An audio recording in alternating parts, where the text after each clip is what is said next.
Yesterday, Indian Prime Minister Narendra Modi handed over the G20 presidency to Brazil's Lula da Silva, marking the end of the G20 summit in Delhi, India. With this, the two-day mega conclave of world leaders under India's G20 presidency in the national capital came to an end. It will be recalled that the group of 20 leading economies began the weekend's proceedings by welcoming the African Union, the newest member of a bloc which already represented 85% of world GDP. African Union President Azali Assoumani took a seat alongside world leaders with a ceremonial bang of a gavel. Before Saturday, the G20 comprised 19 countries and the European Union, with South Africa its only member state from the continent. Also, in a statement released by the White House during the second day of the G20 summit in India, the U.S. President commended President Bolaji for preserving the rule of law in Niger and also acknowledged his national economic policies in Nigeria.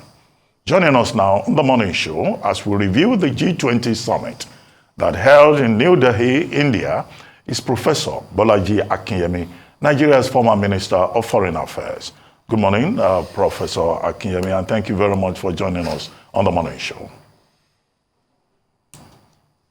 Good morning, Dr. Abati. Good morning, Rufai. And good morning, Ayo. Thank you for inviting me once again to join you. Well, Prof, quickly, the question is straightforward. Your assessment of President Bola Tinubu's trip to the G20 summit, the meetings he held on the sidelines, and his statement that the G20 will be incomplete without Nigeria. Your take. Forgive me, Dr. Abati, if I crave your indulgence for just 2 minutes to say something about Marrakesh, which means a lot to me, because I celebrated my 50th birthday, that's about 32 years ago, in Marrakesh, and I cannot forget the hospitality, the friendliness of the people. They kept asking wherever we went whether my children were Moroccan or not. And when I told them no, they are Nigerians, well, that really didn't matter. If we were buying things in the market, they would put more. If we were dining in a restaurant, they will put more on the plates. They were very, especially the Berber people. And for me to be looking at places where I went, and I still remember we rode horses up the side of that Atlas Mountain. My heart bleeds and my heart goes out to them. There's very little I can say more than that, but I followed the developments there very, very carefully. Thank you for giving me that indulgence. And I hope that Ayo will get them to stop using that picture to introduce me. I look better than that, and you always put that there to frighten people away. I hope next time I can give you better pictures where I look more handsome. Thank you for. On that note, let me go back to the issue you've raised. Look, I cannot add to what the three of you, the analysis you've done about President Tinubu's performance in India. I cannot add more to it. Your analysis has been, straight on the button. All I will really then say is, please, we also now have our own part to play, and that is to stop demarketing Nigeria. Because irrespective of what government does, if we, the people, have no faith in our own country, in our own government, it will backfire. Let me, however, deal now on the what I will call the international aspect of that summit and the implication for Nigeria. As you've rightly pointed out, we are not a member of the G20. Why? The reasons are many. One is the bad leadership that has driven our economy to the ground. I suppose you will say I have just criticized myself. I haven't said that we should not demarket Nigeria. I started on that note. But that is in the past. Now that we know the cost of bad leadership, I hope we will give, when we get a decent leadership that can promote Nigeria, promote its economy, we will give it all it takes. Because it's Nigerians who steal the crude oil. It's Nigerians who, whatever it is, who encourage at the beginning, Boko Haram and all the things that destabilized Nigeria. Now, unfortunately for President Tinubu, he and Nigeria are paying the price for the bad leadership of the past. We've tended to say that it started with Jonathan and Buhari, but forgive me, it started before that. But I won't go into that now unless you press me. Now, the good news is that President Tinubu is starting at a time when he can maximize on the goodwill of the international community. Number one, the new president is Brazil, and Brazil is a friend of Nigeria. We have very good relationship with Brazil.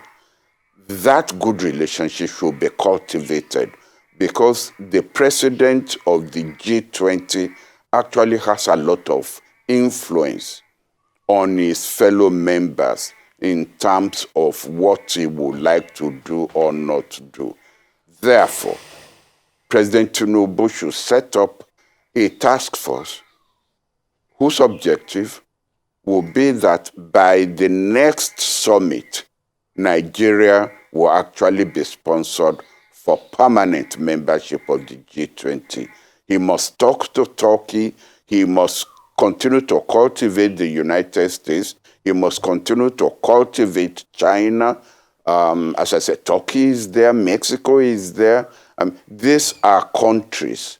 Britain is there that we are not on a hostile. We don't have a hostile relationship with them. And so this is the time to start, and not a month before the next summit. This is a time to start. Number two is focusing on internal development. You cannot clap with an empty hand.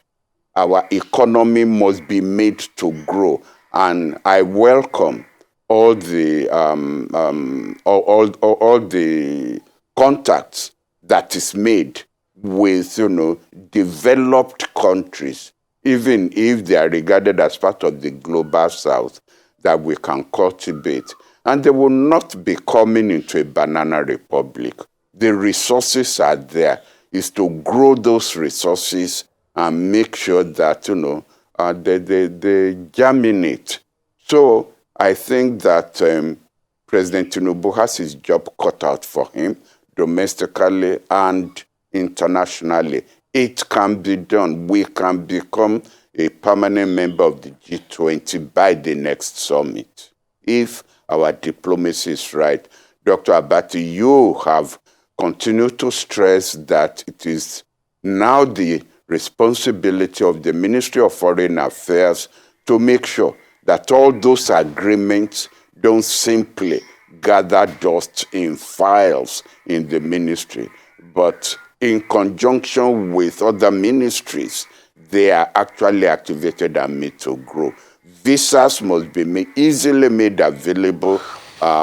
Permits must be made easily available to businessmen, especially government-sponsored ones who come in, and not for them. You know, I think it is in Kigali, where I understand at the airport, you will get all the stamps that you need for you to start functioning once, you know, you've been given the visa to come in. Here, there are so many permits that you have to go from one ministry to another. That has to be scrapped. Brilliant. Thank you so much, Professor Akinyemi. And we make our commitment to saying that your picture will certainly change the next time you join us here on the morning show. Well, I'd like you to just share with us your thoughts on the African Union. Africa, that's one of the main things we're talking about this morning as well. Africa Union being admitted to the G20, despite the fact that Nigeria isn't yet a member of the G20. Now, the G20 is made up of 19 countries plus the European Union, making Africa Union the second of such kinds of unions to be admitted to the G20. I'd like to ask you, what benefit will that be for the African continent? They haven't asked any other country aside South Africa to join the G20, and for obvious reasons, as you stated. But Africa Union is now a member. So what are some of the benefits? What does that mean for the continent? And how can we leverage that pending the time when we become a member of the G20? Thank you very much for your question. Let me address the last one first. You will recall that in 1960, when several African countries became independent, and by 63, when the OAU at that time was formed, Nigeria, Algeria, and Egypt took the decision that they would not contest for posts within the OAU at that time, so that other African countries will not feel that these giants in Africa are going to control the institution. We took that decision, and we kept by that decision. When South Africa came in after the apartheid struggle was over, they said they were having none of it, and that they were going to be free to contest for any post within the OAU. To me, that was not on. You come into an organization and you see the values of that organization, you could have signed on to it. Anyway, now that they've done so, Nigeria should not scrap that aspect of its foreign policy. We should go and we should go into fighting for any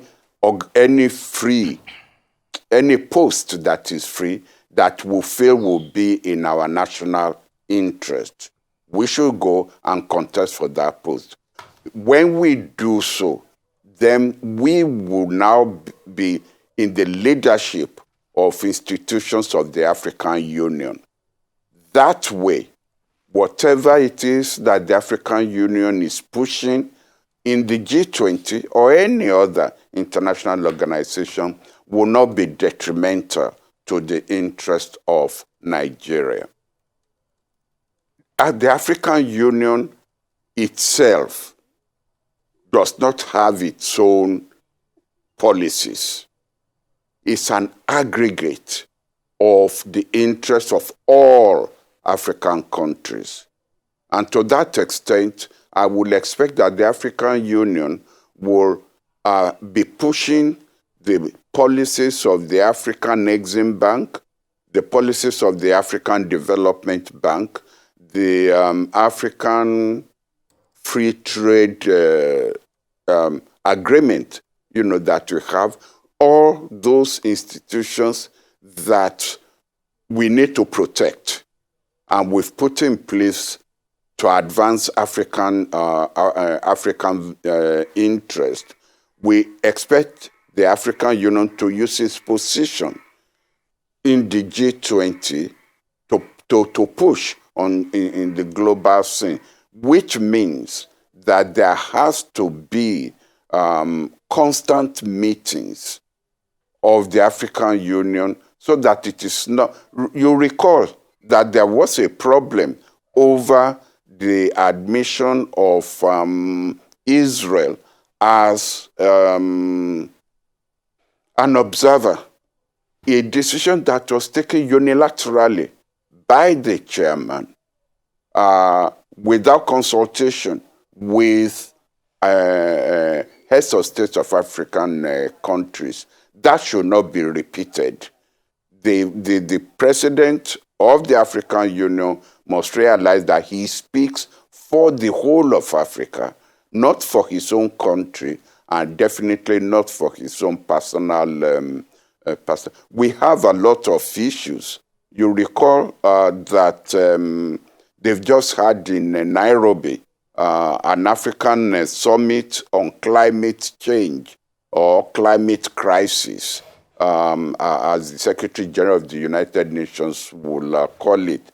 This is an African issue that should be pushed at the level of G20 to ensure that even though we are not the ones contributing to the climate disaster, we are the ones being asked to pay the price. And you recall that in New Delhi, there was this issue of how resources will be made available for the global south to help them to cope with what is now climate, to me, I will call it climate disaster.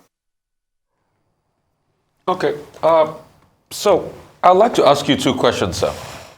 And you look very great. I must have to say that anytime I see you, sir. And we're happy you're doing great every day. And the first question will be, to what end is even joining a lot of these associations, buddy high five associations around the world, to what end does it even do for us? You remember the conundrum around joining the Organization of Islamic Countries or Cooperation then? What has that done for Nigeria? People will say, what has been in ECOWAS done for Nigeria? What has been in the AU done for Nigeria? What will, if we had been accepted to BRIC have done for Nigeria, what would joining the G20 have done for Nigeria? People will argue that, isn't it time for us to face our own internal challenges, which makes the world see us in a good light? Because no matter how much we cry, don't demarket Nigeria, don't demarket Nigeria. Internally, the state of play of the economy is still at an all-time low. So it's not a case of people demarketing Nigeria. Nigeria constantly demarketed itself. Because in the 70s, nobody would talk to Nigeria the way they are talking to Nigeria now, when things were very good economically compared to where we are today. So it speaks for itself. And you see, once you get things right economically, things happen. From the slurry statements the West used to make to the Chinese before, they know China is a formidable force now. That's the first question. The second question will be centered around our own impact back to the world. Nigeria used to be a country that spent its own money and might to be able to earn this respect. Remember what we did in South Africa. Remember what we did in even Zimbabwe and other countries of the world. And that's why Nigeria was respected.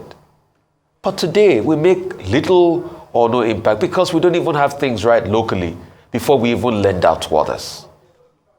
Those two questions, sir. Okay, thank you. The first question is, I will reverse it to you.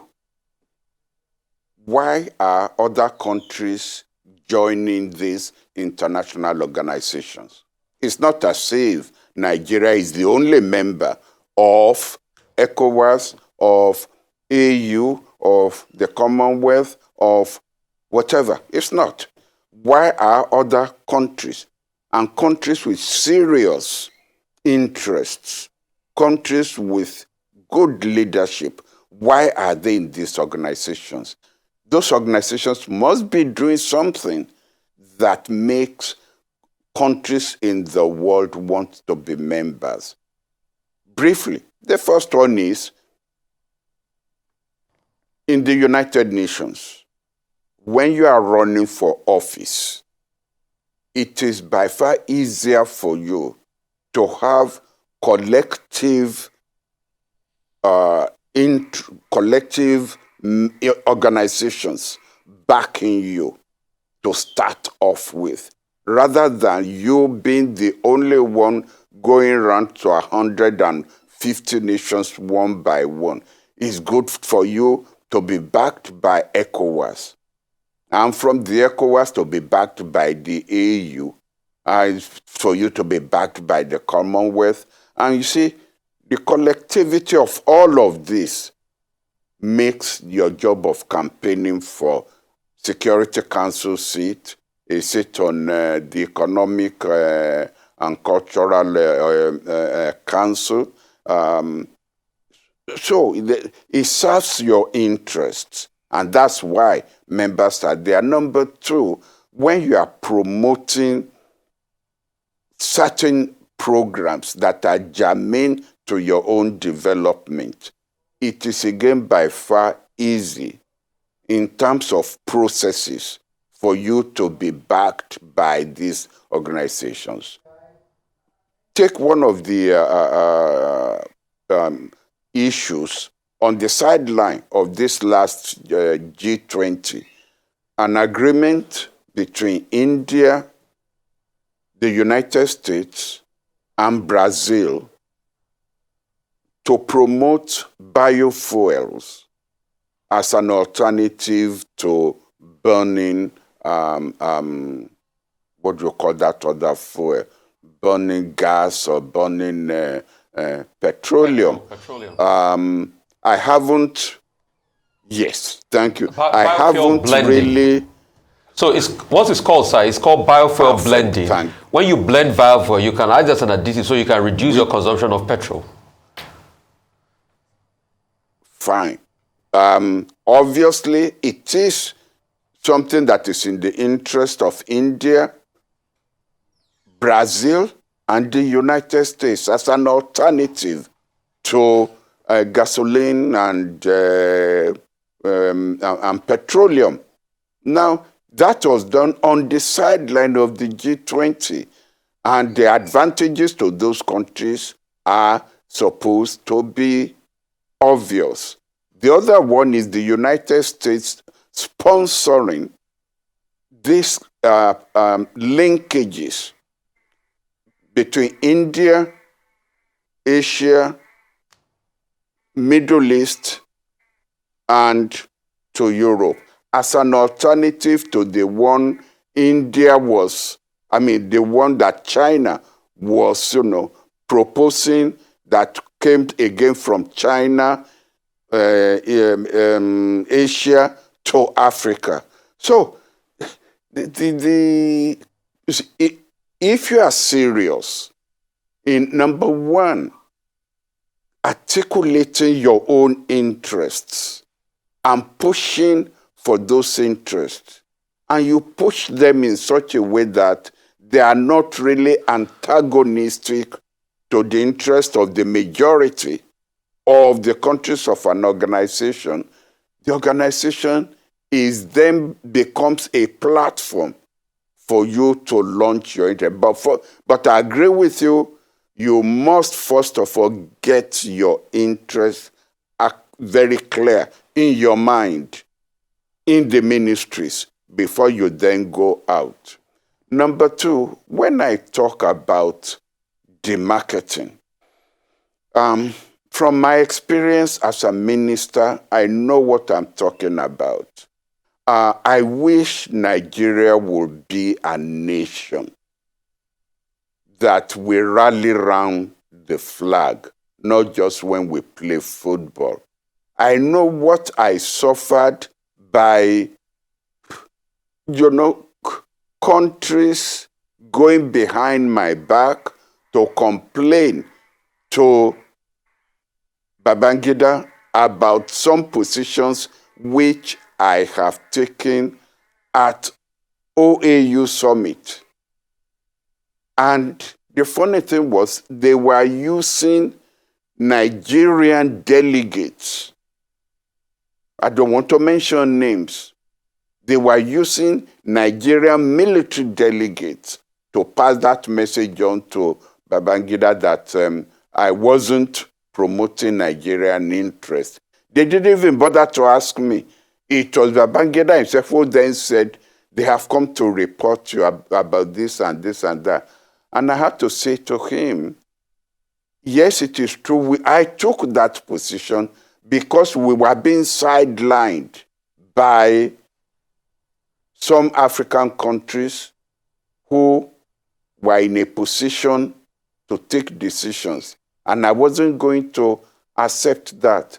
And I remember, because Abacha was there at that security meeting, the Monday security meeting, he said then, but don't you know that the president of Sierra Leone is a classmate of President Babangida, and all he needed to do is to pick up the phone and speak to him? I said, sir, isn't it better that we have our own man occupying that position, that we don't need to go through an indirect route for us to pursue our interest? But I knew what was at play. I knew it. It is still, and yes, good. It is the kith and kin factor in our foreign policy that was at play there, and it's still at play here, where you find out that you back another country simply because you share the same religion with them or you share the same culture with them, and you forget that your own country is your own first loyal interest to promote. So we've got to get our act right in terms of backing our own country. I agree with you that it is domestic, it is the domestic scene that we need to embrace. The domestic economy must be promoted. But that is an easy job, because to use a phrase that I embrace now, we are not a banana republic. We don't have to start digging for the gas. We've already dug for it just to make sure it is not being stolen. We don't need to start just digging for the oil. We've already dug it. We are already, getting it out. Is to make sure it's no longer stolen. The what do you call it? The solid minerals. They are there. I think, Rufai, I remember you about maybe last week or so, reeling off the names of the solid minerals that we have in this country.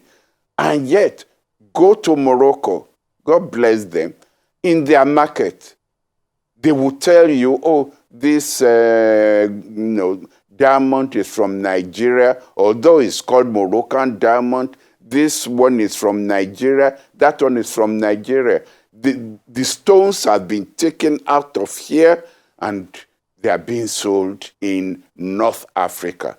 All you need to do is to make sure that you polish them here. Get a company in Amsterdam to come here and set up something that can polish these stones, and it adds value to your economy. Prof. So I agree with you. I'm not saying we should pursue foreign policy goals and ignore the domestic economy. Prof. Why is it that, we always get so close and then we drop the ball? Why? I don't understand. Well, Prof. And yet, the people who do this get away with it. Prof, briefly, as we begin to wrap up, let's talk about the G20 itself, the summit. What will you consider to be the big achievement of this year's summit, beyond giving Narendra Modi and the BJP an opportunity to sell the party and the administration to the world. Because if you look at the joint statement that was issued, on all the big issues, no serious commitment was reached. One, the world leaders seem to be tiptoeing around Russia. They couldn't even expressly talk about the Ukraine invasion. No concrete agreement on, fossil fuels or greenhouse emissions. But of course, there are general statements about cooperation, freedom of religion, and all that. But what will you say is the big achievement?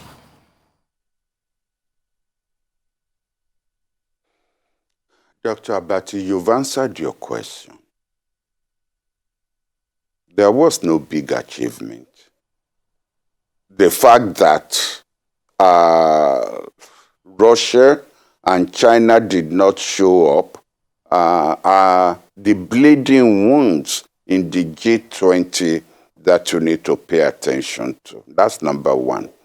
Number two, the fact that if you look at the Bali Declaration, which outrightly named Russia and condemned Russia for the invasion of Ukraine, you then got to New Delhi and you refused to name Russia. You even refused to name Ukraine. Instead, you talk broadly. You restated the international law principle that you cannot invade another country and occupy their land. Probably shows maybe that the world is getting tired of Ukraine. And that, to me, is unfortunate, because we cannot allow aggression in the world of international politics. We cannot. We will all suffer for it. What are we going to do about climate change? If you notice, when I was talking, I said the UN Security Secretary General now called it climate crisis, and I'm calling it climate disaster. In spite of the fact that we can see evidence that this matter is getting worse and worse, still, they couldn't say, all right, we are going to have targets.